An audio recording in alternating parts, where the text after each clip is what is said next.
Assalamualaikum warahmatullahi wabarakatuh. My name is Iklima Hafrianisa, and here I wanna explain to you about the Old English literature, Alfred the Great, Beowulf, lyric, and prose. So for the first, here I wanna tell you about introduction to Old English literature.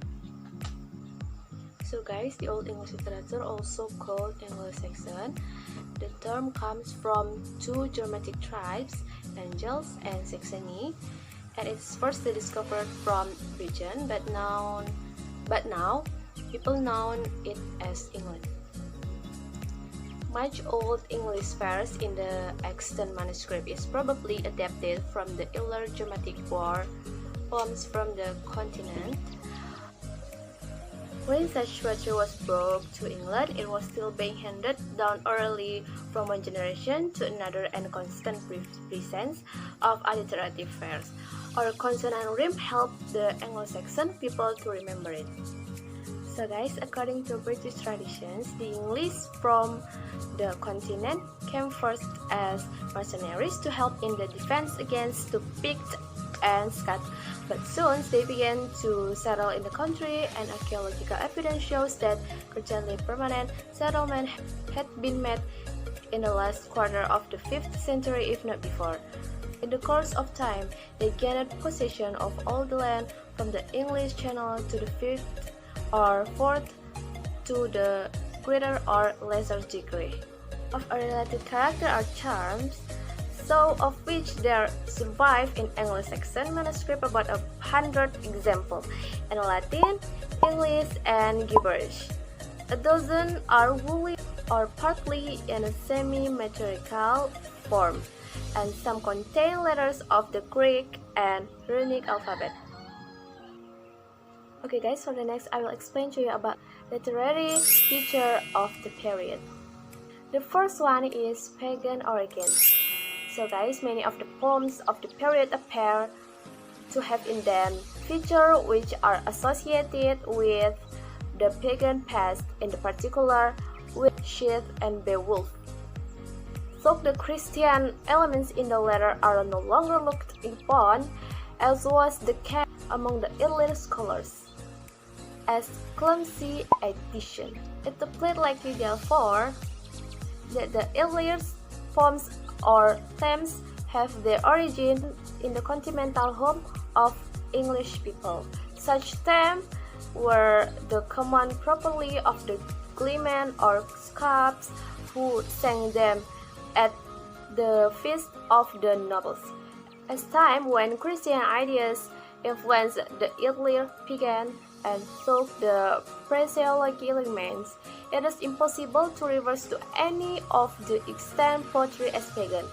Indeed, this is only that is to be expected when it is remembered that the manuscripts themselves were written down in the monasteries. Okay, the second one, anonymous origin. So guys, of all the Old English poets, we can mention of only one Cadman, so not one of the extant poems can definitely be ascribed to him. The name of another poet, Kent Wolf, is known because of the fact that he signed his poems in unique letters at the end of 4 poems. Of the rest, we don't even know their names. Prose, as we have noticed, came later, and as it was used for practical purpose, its authorship in many cases established. Okay guys, the next I will explain to you about the characteristic of the Old English literature. The first one is the alternative pattern. So guys, the Old English literature or Old English poetry is characterized by the use of alliteration following what is referred to as the alliterative patterns. This pattern is hallmark of Old Norse and Old English poetry, but its use is common in many other Old Germanic poetic traditions. In these poems, rhyme is absent, and the number of stresses in each line and the use of alliteration. which is the repetition of poems or sound at the beginning of a variable number of words in the same line, usually 2, 3, or sometimes 4 words.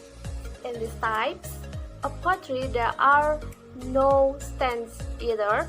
Poems consist of a series of verses of a variable length. Okay guys, the second characteristic is use of canings. So guys, a canings is a type of metaphor in which a concept is conveyed by a compound of 2 words.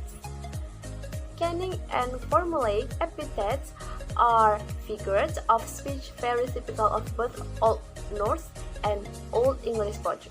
For example, the noun see is rarely, if ever, expressed with the equivalent word see. Instead, it may be rendered as swan road, hallway, and several other cannings, and there are hundreds more representing all sorts of nouns, like sea, slit for ship, ring giver or ring breaker for king, battle sweet for blood, sky candle for the sun, and so forth. Most of them are very evocative and full of lyricism. The next characteristic, or the third characteristic, is the language. Difficulty of encountered in reading Old English literature lies in the fact that the language is very different from that of today. Its vocabulary is for the most part native, though already there has been some borrowing from Latin. Its grammar shows delineable nouns, pronouns, and adjectives, and a more elaborate verbal system than that of today. For dialect, which is Northumbrian, Kentish, the language of the South is spoken in the area larger than that of the modern county of Kent, and West Saxon, or the language of Alfred, which due to the political supremacy of Wessex becomes a standard, and in which almost all the extant texts are preserved. Okay guys, the next I will explain to you about the masterpiece of Old English literature. The first is Beowulf, typical Old English verse. So, Beowulf is an epic poem of over 3,000 verses, whose manuscript dates from about the 10th century. The poem is the only epic from the time that has been preserved as a whole. Its author is unknown, but he seems to have had a good grasp of a Bible and other great epics, such as Homer's Odyssey. It is the oldest of the great long poems. It is at the very root of the great tree of English language and literature. It is a work of an anonymous 8th century Anglian poet who fused Scandinavian history and pagan mythology with Christian elements. It is about 3,000 lines.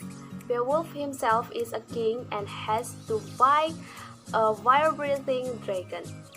There are some characteristics of this masterpiece.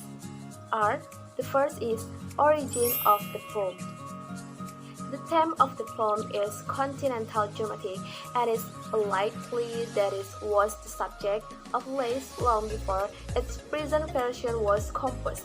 There is, it is maybe note, the mention of England, and Beowulf himself is a king of the Geats. Look, there is much in the poem which can be considered pagan, and which suggests that the poem in origin may be considered as such. The extant version was clearly written by a Christian, for the Christianization is no more finite. Of its actual authorship, there is no evidence. Okay, for the second characteristic of the masterpiece is the story.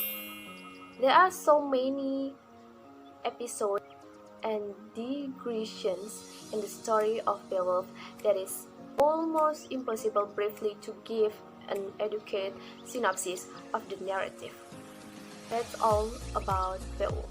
I will explain to you the next masterpiece of the Old English literature, King Alfred's works, an Old English prose. King Alfred the Great, one of the most significant rulers of the first millennium, after making peace with the Viking, made his kingdom into a cultural center. He translated many works from Latin, especially in the areas of religion, history, and philosophy. This was the foundation of the written national language. The first translated works include the Pastor's Book, containing ideas for a pastor, with which Albert, as a secular rules, identified. He also translated books, court history, and other historical accounts. In addition, Albert compiled medical information, annals, chronicles, and information for law books.